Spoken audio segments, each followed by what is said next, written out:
بسم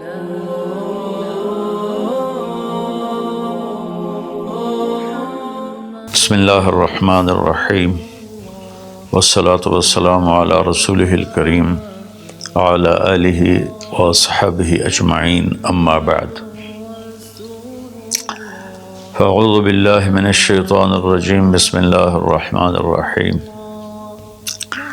شہر رمضان الذی انزل فیہ القرآن وقال تعالی یا ایھا الذین آمنوا کتب علیکم الصیام کما کتب علی الذین من قبلکم لعلکم تتقون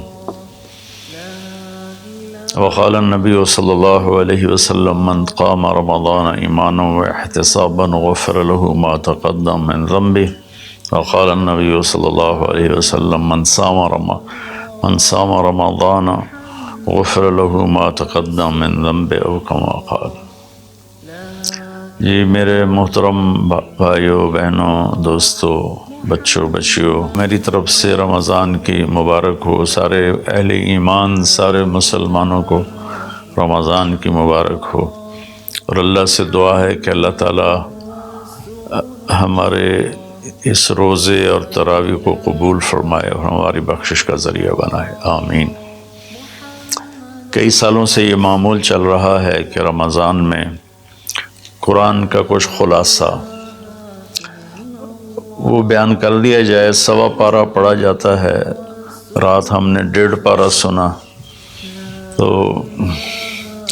سارے کا تو خلاصہ مشکل ہوتا ہے، تو کچھ اس میں سے جو اللہ تعالیٰ دل میں ڈالے گا وہ میں عرض کر دوں گا۔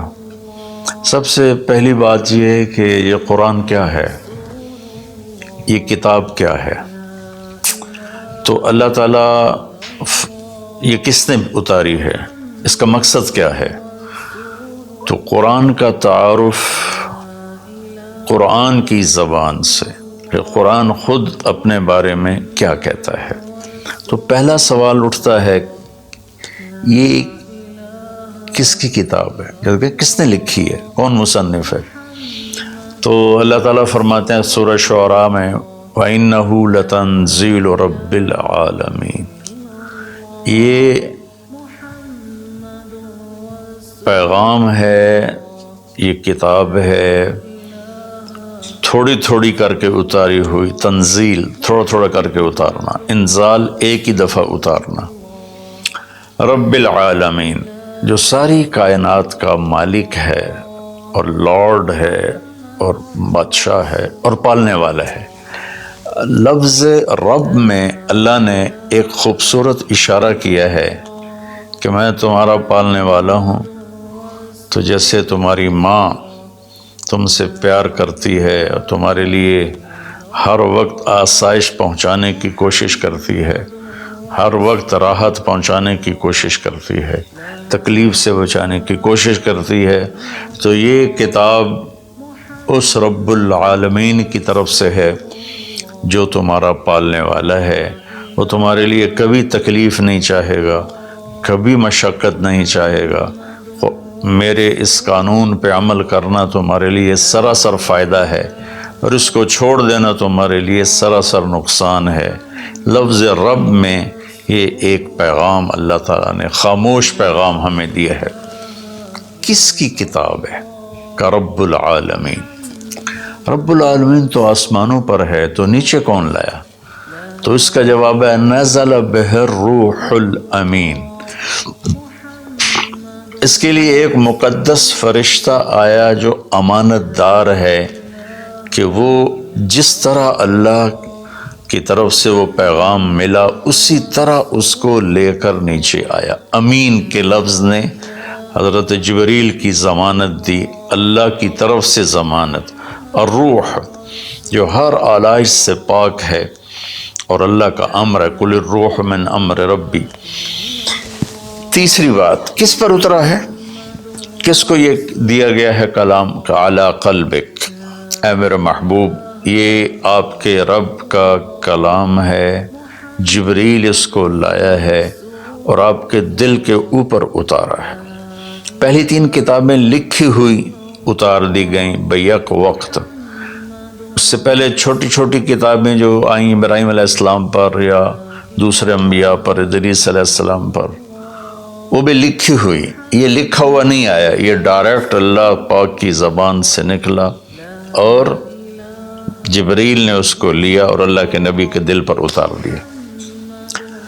اچھا، کس لیے آیا ہے؟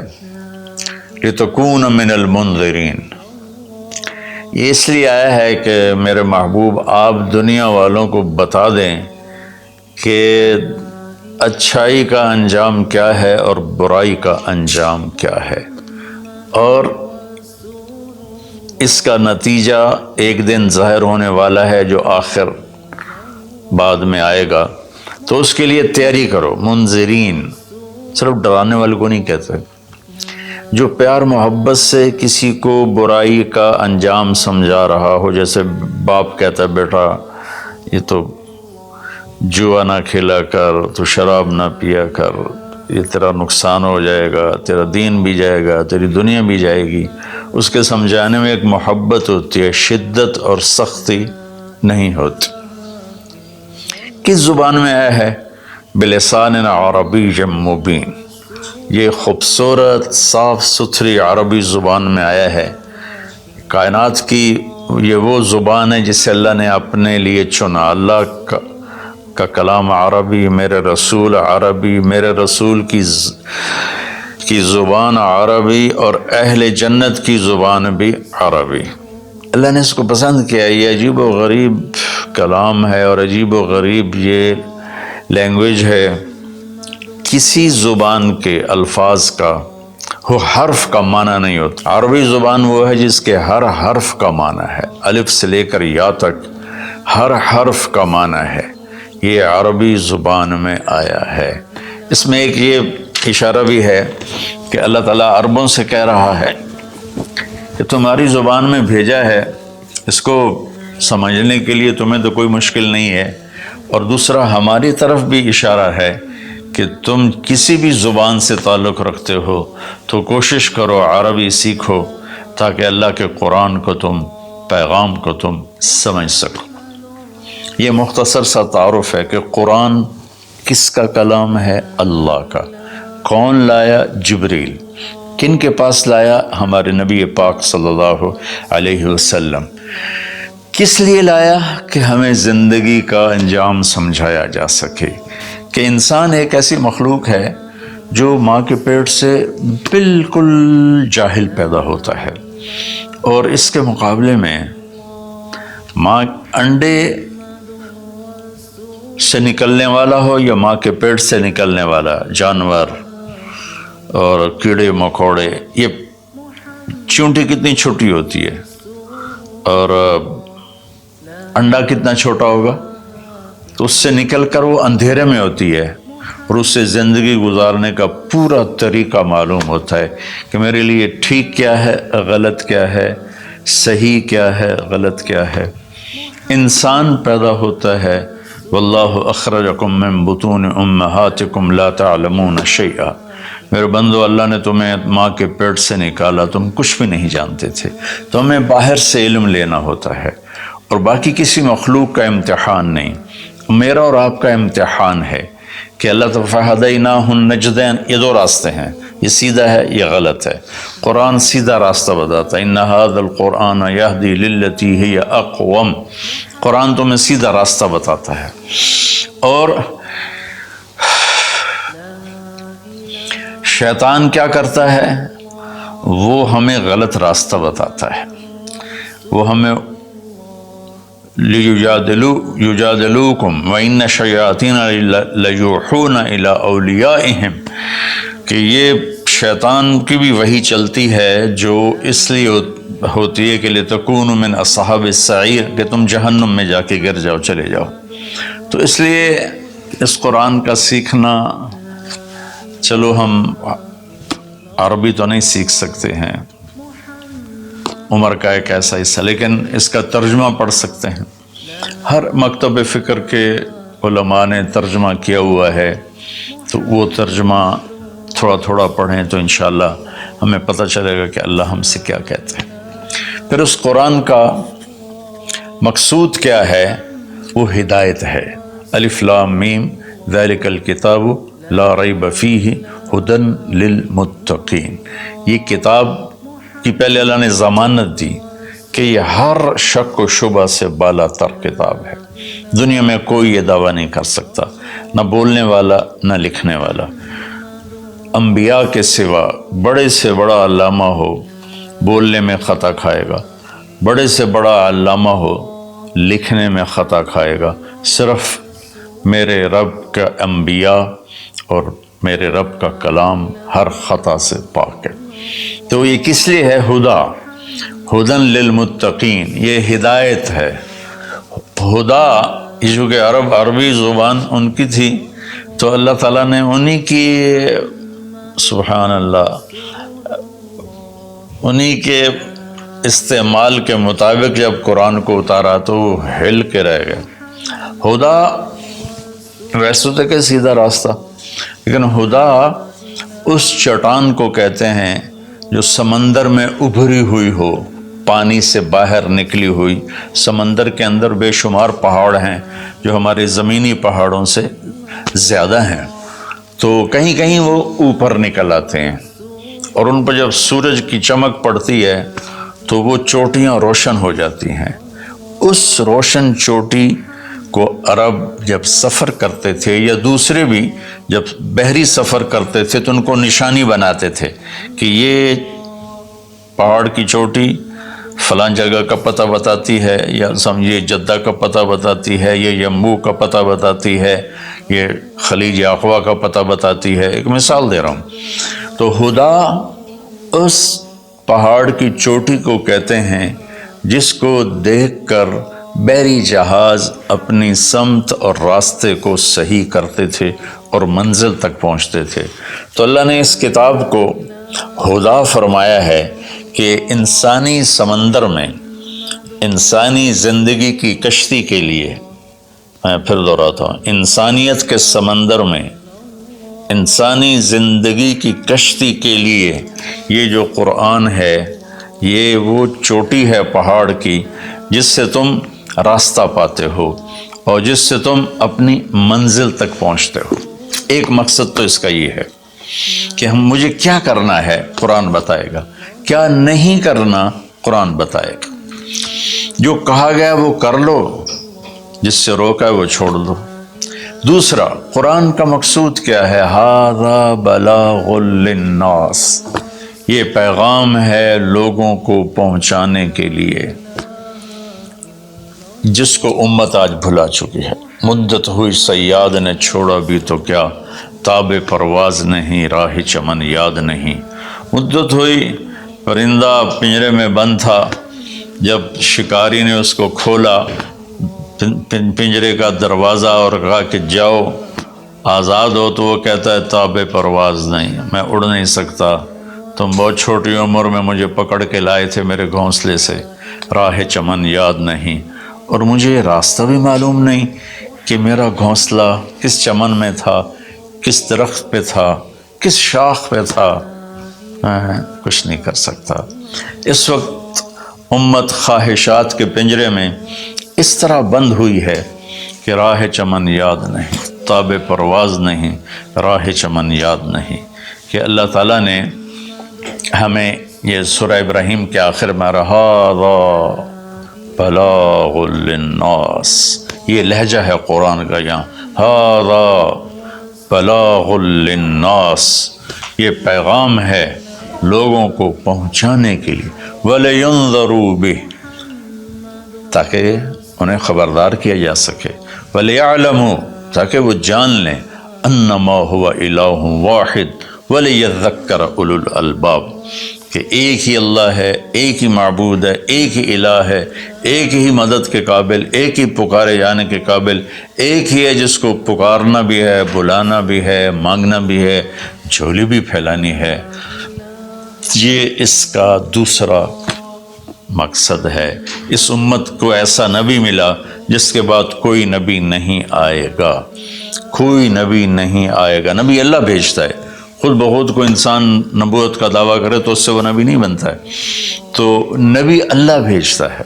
اور اللہ پسند کرتا ہے۔ تو ہمارے نبی آخری ہیں، لہٰذا اس کتاب کا پیغام دنیا کو پہنچانا ہم سب کے ذمہ ہے کہ ہم انہیں بتائیں کہ بھائیو آگے ایک زندگی آ رہی ہے۔ دو باتیں ہو گئیں۔ تیسری بات یہ ہے کہ اس وقت ایک ماحول بنا ہوا ہے کہ دین پہ چلنا بڑا مشکل ہے، دین پہ چلنا بڑا مشکل ہے۔ تو اللہ تعالیٰ نے بسم اللہ الرحمن الرحیم، یہاں سے اللہ نے تسلی دینی شروع کی کہ میں شروع کرتا ہوں اس اللہ کے نام سے جو رحمان بھی ہے رحیم بھی ہے، مہربان ہے، نہایت رحم کرنے والا ہے۔ تو پہلا ہی جملہ بتاتا ہے کہ جو رحمان و رحیم ہو وہ کوئی ڈنڈے سوٹے کا قانون تو نہیں بنائے گا، بہت نرم سا بنائے گا، ہماری فطرت کے مطابق بنائے گا۔ بھوک کی حالت میں روٹی کھانا کون سا مشکل کام ہے، افطاری کے وقت کھانا کون سا مشکل کام ہے، ہر کوئی جھپٹنے پر تیار ہوتا ہے۔ پھر دوبارہ اللہ نے تسلی دی، الحمدللہ، سب تعریفیں اس اللہ کے لیے ہیں۔ حمد اور مدح، یہ قرآن کے دو لفظ ہیں۔ حمد ہے وہ تعریف جس کے وہ لائق ہے، اور مدح میں خوش آمد ہے۔ آپ نے فرمایا یا معاذ ایاک والتمادح فإنہ الذبح، معاذ خوش آمد کرنے سے بچنا یہ ذبح کر دینے والی چیز ہے۔ تو اللہ تعالیٰ نے کہا سب تعریفیں تیرے اللہ کی، اور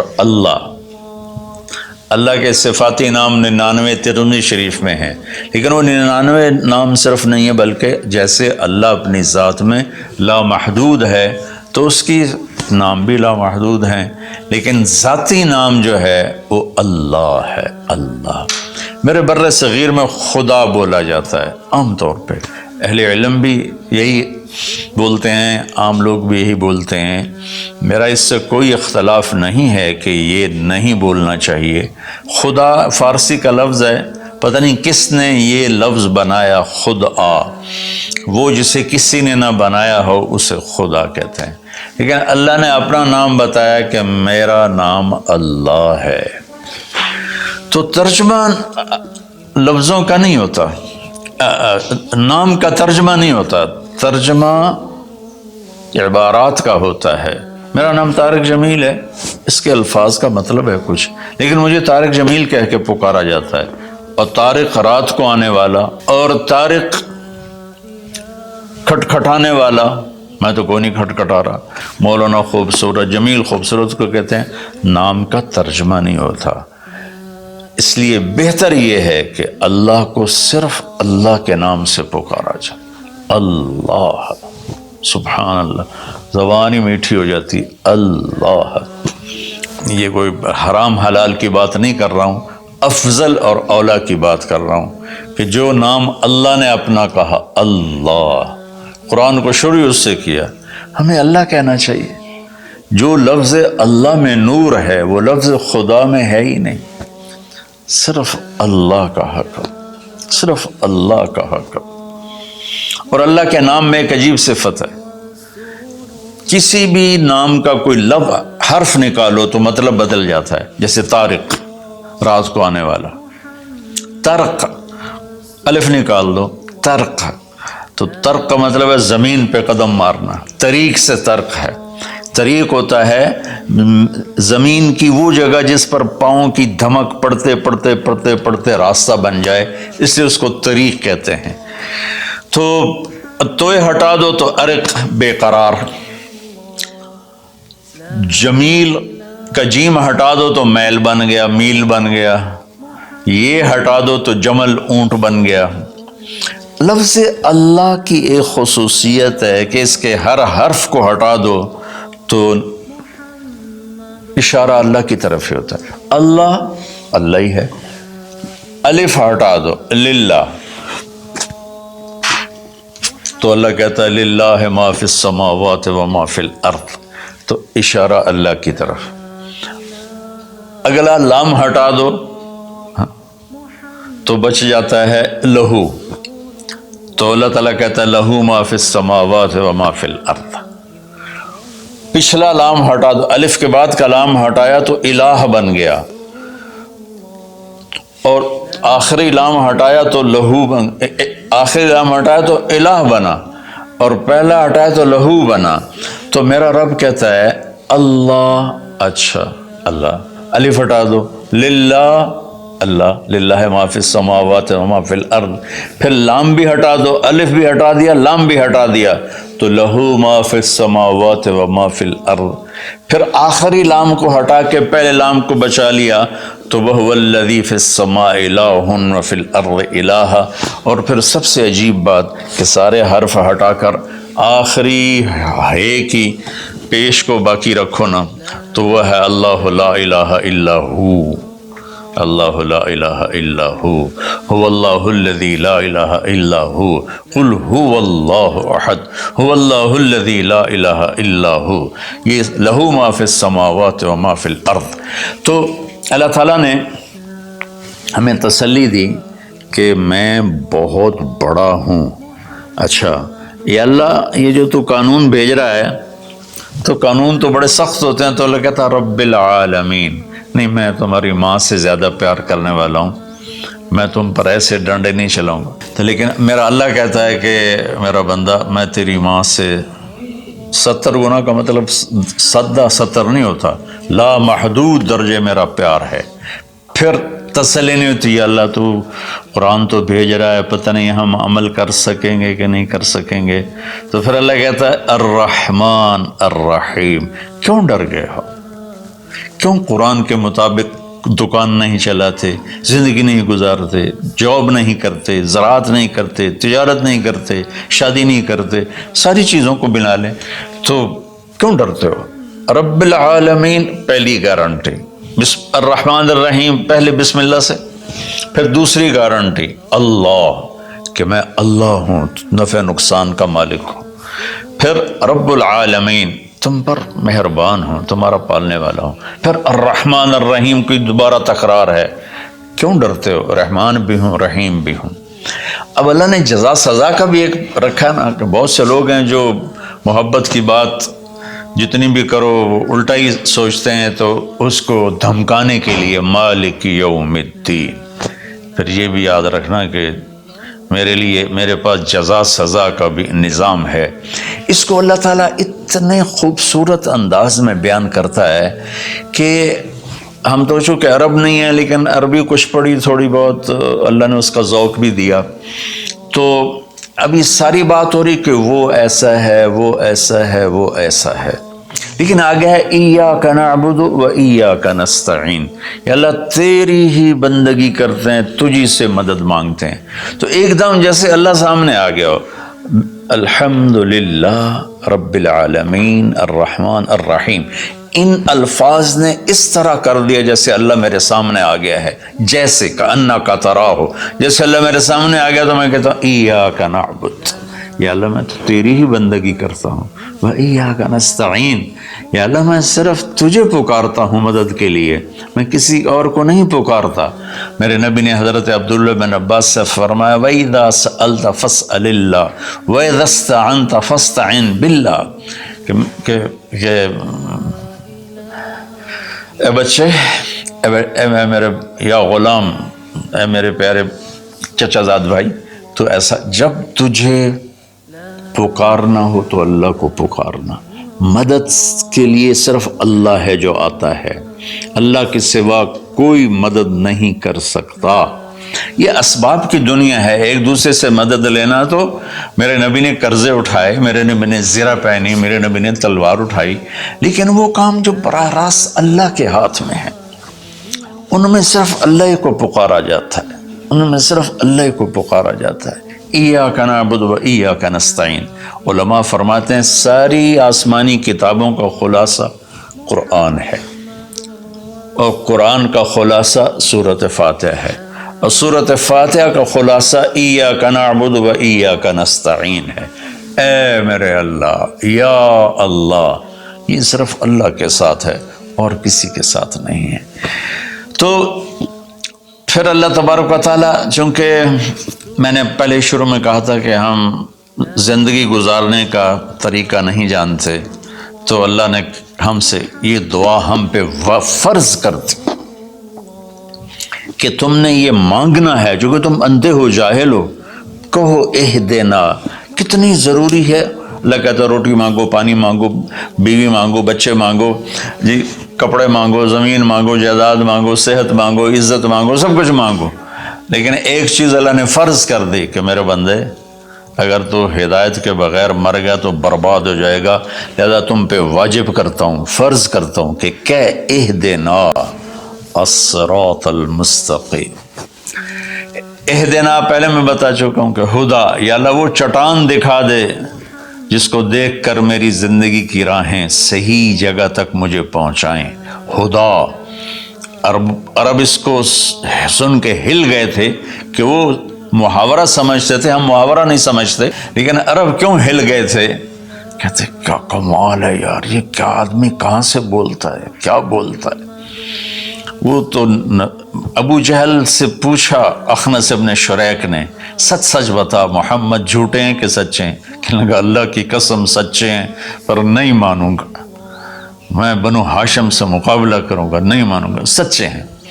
تو اہدنا یا اللہ وہ چٹان دکھا، وہ کیا، وہ قرآن ہے جس کو دیکھ کر میں تجھ تک پہنچ جاؤں۔ صراط سیدھے راستے کو کہتے ہیں، صراط جس پر کسی قسم کا کوئی کھڈا نہ ہو، جیسے موٹر وے۔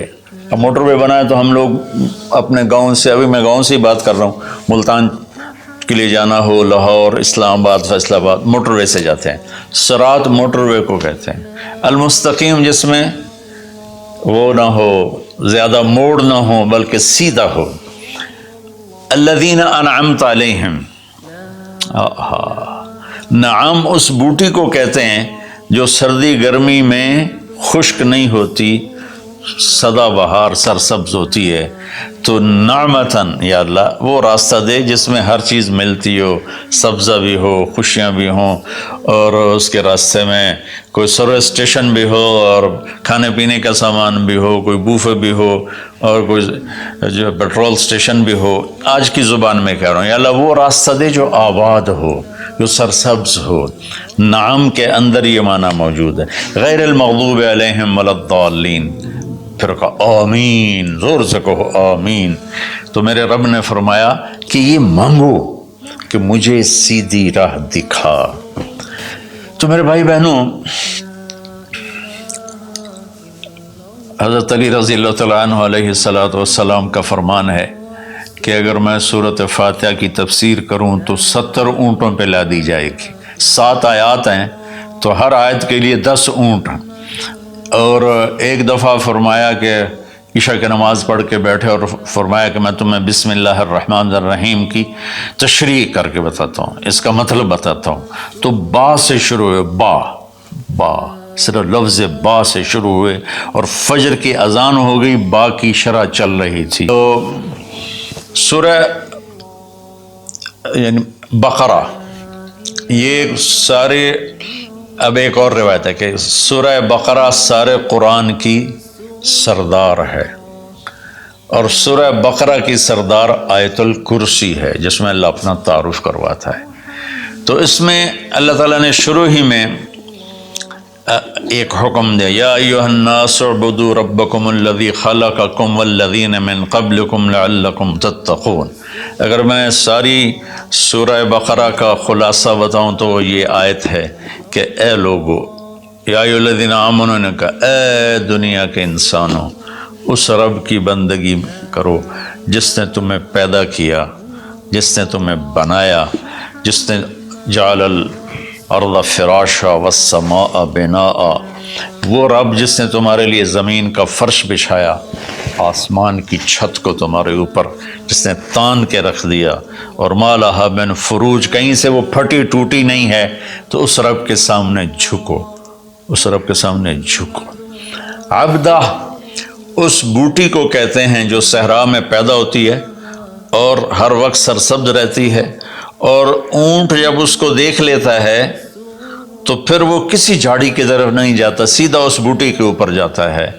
تو میں قربان جاؤں، لفظ عبدہ میں، یہ عبد میں یہ اشارہ ہے، عبادت میں یہ اشارہ ہے کہ میرے بندو، میں تمہارا ایسا رب ہوں کہ تم میرے بغیر رہ نہیں سکتے ہو، تو ایسے میری طرف آؤ، جیسے وہ تمہارے اونٹ تو ان کی عزت تھے، ان کا تاج تھے، تو میں تمہیں یہ پیغام دیتا ہوں کہ میرے بن کے چلو، میرے بن کے چلو۔ آخر میں حضرت یعقوب علیہ السلام کا انشاءاللہ سورہ یوسف میں اللہ تعالیٰ نے زندگی تو اس کی تفصیل آئے گی، لیکن یہاں صرف اتنی بات کہ اللہ تعالیٰ نے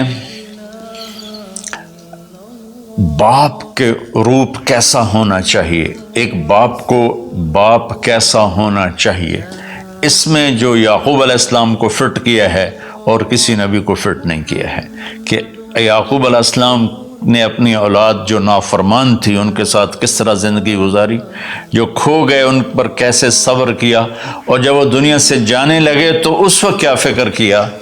تو مرنے والا